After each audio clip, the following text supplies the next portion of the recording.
Magandang hapon, maayong hapon kanilang tanan.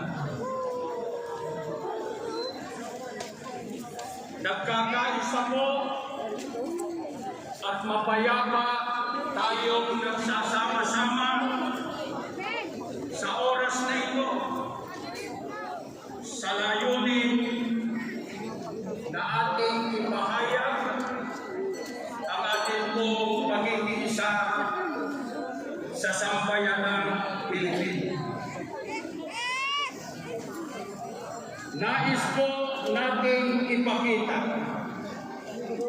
sa ating milyong-milyong kababayan sa buong kapuluan, sa buong bansa, na kaisa nila tayo para isadinig ang kanilang damdamin at mithihin para sa isang mapayapa at nagkakaisang Pilipinas.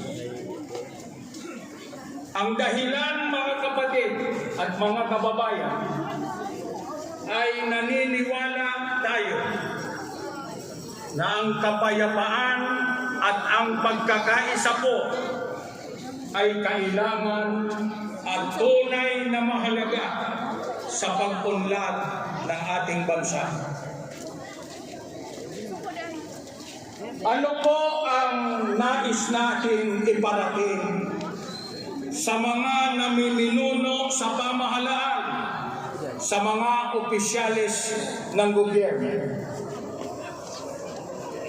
Gusto po nating ipaalam sa kanila na inaasam natin, hinahangad natin ang mabuti at epektibong pamamahala sang-ayon sa mga ninanais, pinapangarap at totoong kailangan ng mga mamamayan na naghalal sa kanila sa kanilang tungkulin. Ang totoo po, ang mga ninanais nating ito na totoong kailangan ng mga mamamayang Pilipino ang siya ring mga ipinangako nila noong nakaraang eleksyon. Mga kapatid, mga kababayan, gusto po natin ipaalam, bagamat alam na po ng marami sa atin, na hindi lang tayo na naririto ngayon ang nagtitipon-tipon sapagkat itong ating isinasagawa alang-alang sa kapayapaan at pagkakaisa ay National Rally for Peace. May 12 pang malalaking dako at mayroon ding makakapal na bilang na kagaya rin halos ng nasa atin. 13 po itong ating dako na isinasagawa natin ngayon dito sa Rizal Park, San Pedro Square, dito sa Davao City. Meron tayong 5 dako sa Luzon. Ang pinakamalaki nito ay sa Metro Manila, doon sa Iloilo Grandstand. Meron pong 4 sa Cagayan at meron 4 dito sa Mindanao. Isa po itong ating pagtitipon ito. Lumabas tayo sa lansangan. Hindi para lumabas lang, kundi para magpahayag ng ating pakikisa para sa kapayapaan at para po sa kapakanan ng ating bansa. Marami rin po ang ating mga kababayan na hindi natin kasama ngayon dito. Naroon sa kanilang mga tahanan, nasa harap ng kanilang mga telebisyon, o di kaya ng kanilang mga computer monitors, sa kanilang mga cellphones, o anumang gadget na meron sila na nakikiisa sa atin para sa ating isinusulong na pagkakaisa at kapayapaan. Sa kanila po ay sinasabi natin maraming salamat sa kanilang suporta. At hindi lamang naman mga kaanin sa Iglesia ni Cristo ang nagkakaisang sumama rito. Marami pa po na ibang mga grupo at samahan ng mga kababayan natin ang kasama natin mapayapang nagtitipon kaysa natin sila sa pagsusulong ng pambansang kapayapaan at pagkakaisa. Mga kababayan, bagamat alam po natin na may kani-kanyang mga opinyon ang iba't ibang tao sa isang partikular na isyu sa buhay, o iba't iba ang ating kalagayan, iba't iba ang ating mga interest. Subalit, paggapo ang pinag-uusapan ay sa layuning ipagmalasakit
kalulutas ng mga problemang kinakaharap ng ating mahihirap na mga kababayan na mahihirap na nga pinalala pa ng mga nangyayaring kalamidad, kriminalidad, korupsyon, mga batayan o away pang-politika at iba pa.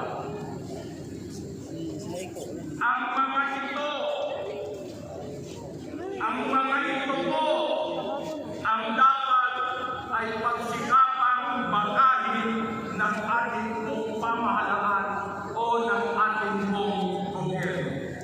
Kaya nga, mga kababayan at mga kapatid, sinusuportahan natin. Inuulit ko lang, sinusuportahan natin ay ang pagkakasundo. Hindi po ang mga pamayan, bintangan, at sariling interes. Ang nais po natin ay ipagpauna ng mga namumuno sa pamahalaan ang kapakanan at ikabubuti ng mas nakararami bago ang pamumulitan.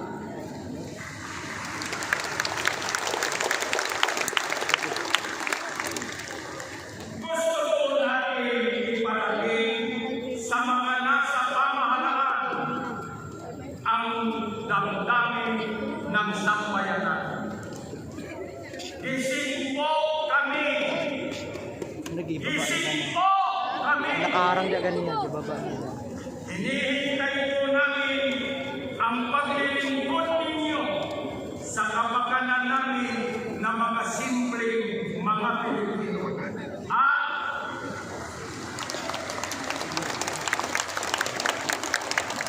At hindi po ang pagsusulong ng mga bagay na hindi po makagagaan sa buhay ng mga kababayan natin. Mamaya po ay higit pa liliwanagin ng mga kasama nating magsasalita ang nagkakaisang layunin natin. Kaya tayo payapang nagkakatipon-tipon ngayon. Mabuhay ang Pilipinas! Mabuhay ang mamamayang Pilipino! Maraming salamat po.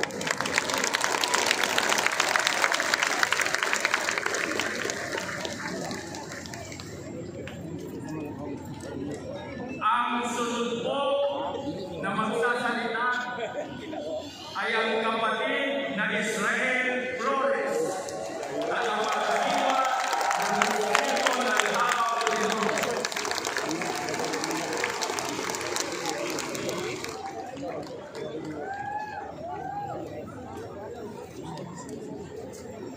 Mga kababayan, muli po ay magandang hapon sa ating lahat. Narito po tayo ngayon mula sa iba't-ibang sektor ng lipunan, iba't-ibang relihiyon, samahan at sangay ng pamahalaan upang magkaisa sa isang mapayapang pagkilos. Ang pagtitipon natin dito ay isang konkretong pagpapakita ng suporta sa pahayag ng Pangulo ng Republika ng Pilipinas, Kagalakan Ferdinand Marcos Jr. na hindi siya sumasagot na isulo ang impeachment laban sa pangalawang Pangulo, Sara Duterte. Pakinggan po natin ang kanyang salita.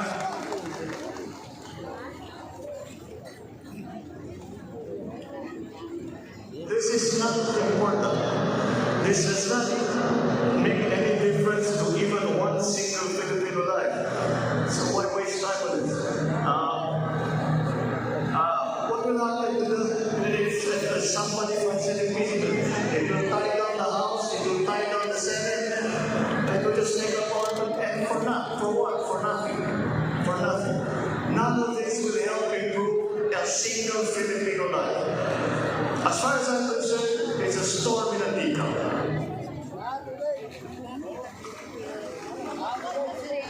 Naniniwala po kami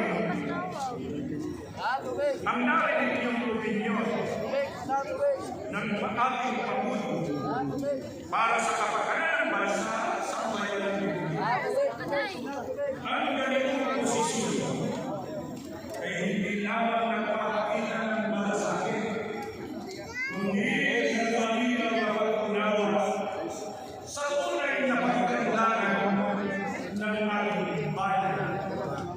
Ang sabi mo ng Pangulong Bongbong Marcos tungkol sa impeachment ng ilang samahan laban sa pangalawang Pangulo. Ang sabi niya, wala itong maitutulong para mapaunlad ang buhay ng kahit isang Pilipino. Tama po ang sinabing ito ng ating Pangulo, mga kababayan. Maraming mas mahalagang bagay ang dapat pagtuunan ng pansin. Ang impeachment ay hindi lamang pag-aaksaya ng panahon, kundi hadlang sa pagtugon sa mga pangunahing problema ng bansa. Huwag po natin kalimutan ang oras ng mga magbabatas sa ating pamahalaan ay totoong mahalaga. Kaya dapat nila itong ituon sa totoong mahalaga para sa ating mga Pilipino. Kaugnay nito, ano po ang komento ng Pangulo tungkol sa planong impeachment? Narinig naman po ninyo, ang sabi niya, isang inatika. Ano po ibig sabihin niyo? Isang labis na pag-aalala o pagtatalo tungkol sa isang maliit o di naman gaanong mahalagang bagay.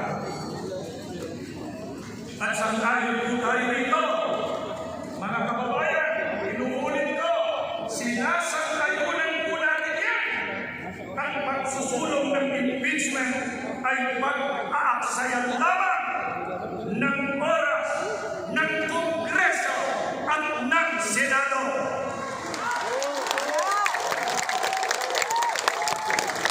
Sa halip na gamitin ang kanilang mahalagang oras para sa mga makabuluhan usapin, tulad halimbawa ng problema sa edukasyon, infrastruktura, mga serbisyong pangkalusugan. Ang mga mambabatas ay magtutuon sa isang bagay na hindi naman totoong makakatulong sa buhay ng karaniwang Pilipino. Kaya, sa halip na mag-aksaya ng panahon sa mga isyong magtutulot lamang ng pagkatalo-talo ng mga hidwaan at ng mga bagayan ng mga nasa pamahalaan at ng mga mamamayan, hindi po ba dapat iluon ng ating mga pinuno ang pansila sa mga suliranin kailangan tugunan agad? Mga kababayan, hindi po ba totoo? Ulitin ko, nakikinig po ba kayo? Hindi po ba totoo? Mga kababayan, kapag itinuloy ang impeachment, ang magtatalo-talo, hindi lang ang mga mamamayan